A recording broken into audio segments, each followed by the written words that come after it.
Chapter 62, Recruitment by Merit. Location, Command Hall of the Capital, now under HFY's control.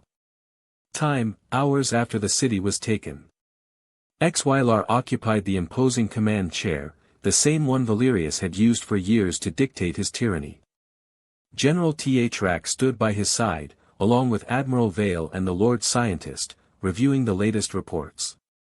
The room was quiet, but the tension was palpable. Valerius remained a fugitive.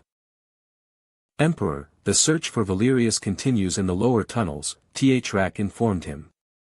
We have captured Valerius's generals, but their loyalty is doubtful.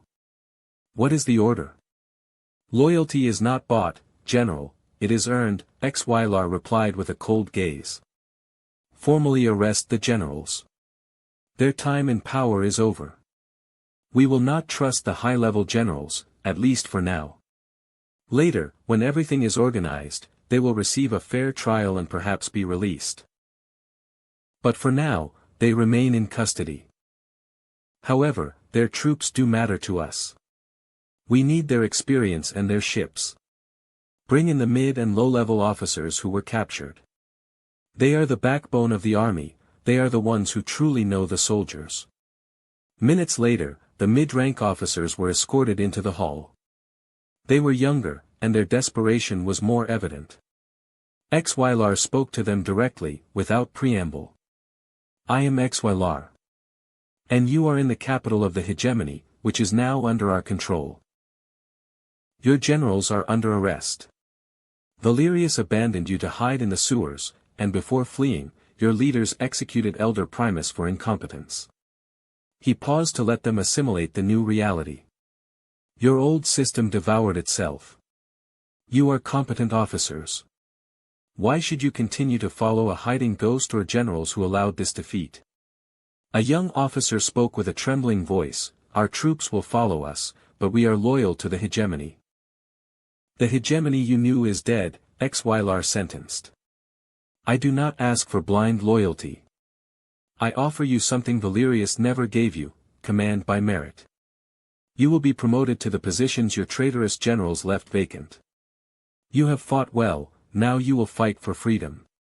HFY addressed the group with a direct offer, to all of you and the troops under your command, you will be granted total amnesty. Your families will be protected. Your ships will be repaired, and you will receive full supplies, better than what Valerius gave you. As of today, you become the new leaders of your respective units, answering only to me, and to General Thrak and Admiral Vale in that order. You decide if you want a second chance or if you prefer to die. You have the choice. The officers looked at one another, understanding the opportunity. Most of them had been frustrated by the foolish orders of the generals. Now, defeat was turning into a sudden promotion. I understand the situation, Emperor HFY, said the young commander who had spoken before. I fulfilled my duty before, so I will fulfill my duty now. I will do my part. HFY nodded with satisfaction. Excellent. General Thrak, begin the promotion process and the oath of loyalty immediately. Commanders, your first order is to ensure every unit knows that Valerius is a cowardly fugitive, in that way, I will understand you are on our side. The battle is over, and the new leadership trusts you. If you do things well, all will go well. If not, the punishment will be legendary.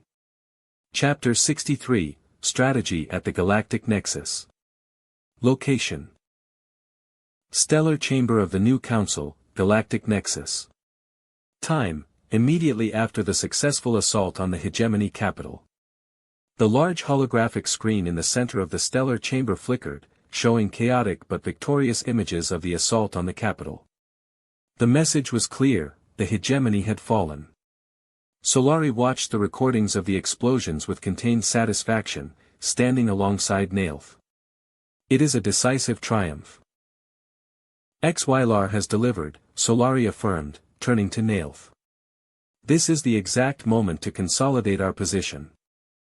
We must wait for Lockster to return before holding an emergency meeting with the planetary representatives. We cannot have a meeting before then due to a possible information leak, if Emperor XYLAR finds out what will be discussed in that meeting, he will kill Lockster. Solari walked through the room. Remember, for now, communication with Lockster must be zero for security reasons. No one in his circle must suspect what is happening. We cannot take that risk until he returns with the troops. He knows that as soon as he has the chance, he must return with the rest of his fleet.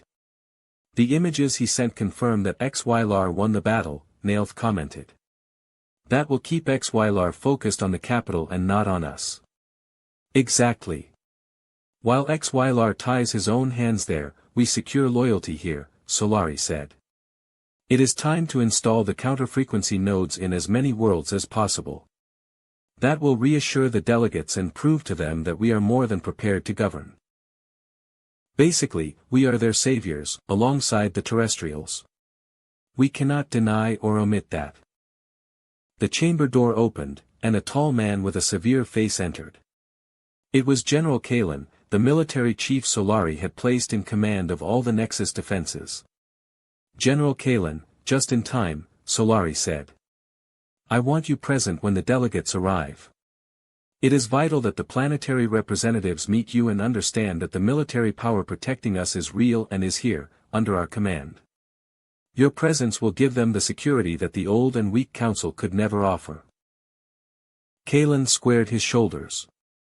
I will be ready for the security report. The defense systems are 100% operational. Location, Command Center, KR Toxis Prime. The holographic map room of the capital, now in XYLAR's hands, hummed with the tension of a new regime. XYLAR observed the movements of his new units while his lieutenants presented reports. The High Command has been arrested and informed of a fair trial in the future, an officer reported, and their subordinates are being evaluated.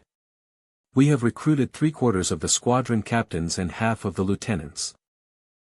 Loyalty is a scarce commodity in times of change, XYLAR replied. And ambition is a powerful engine. Incorporate them. Fresh and ambitious blood is what we need. But let's set the recruits aside for now. Any news on Valerius and the elders? Nothing conclusive, Emperor. The assault teams have swept the upper levels and are now at the access points of the maintenance tunnels. It seems they vanished. The reports on the search for Valerius and the elders are disappointing. I need you to reinforce the search. Have your people join the tunnel inspection. We cannot allow them to escape. Their flight would be a dangerous symbol, it could influence new recruits or their former soldiers, generating more chaos.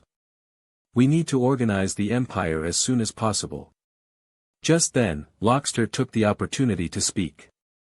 His face showed a mix of concern and determination. Emperor XYLAR, permit me to suggest a change of focus. The capital is vast, but if Valerius is as cunning as rumored, knowing we were going to take it means he might have fled beforehand. The tunnels could be a decoy, a distraction to buy time. Are you saying Valerius is not in the tunnels? Would he have had time to go elsewhere? XYLAR asked. Lockster nodded, but his response was unexpected. It is evident that something is wrong with this search. XYLAR straightened up, interested. What do you propose? That my soldiers focus on other sectors of the planet. With the personnel I have, we can perform a sweep of the cities. I will deploy all my staff for the search, thousands of soldiers searching house by house. If they aren't underground, they must be on the surface, hiding in plain sight. If they are on the planet, we will find them before the day is over. XYLAR considered the plan. Lockster, your proposal offers broader coverage. So be it. Prepare your teams. Let the search be exhaustive, but do not generate terror among the civilians. I will need to recruit many of them soon. Initially, I will offer them an opportunity. If that doesn't work, I will use fear instead.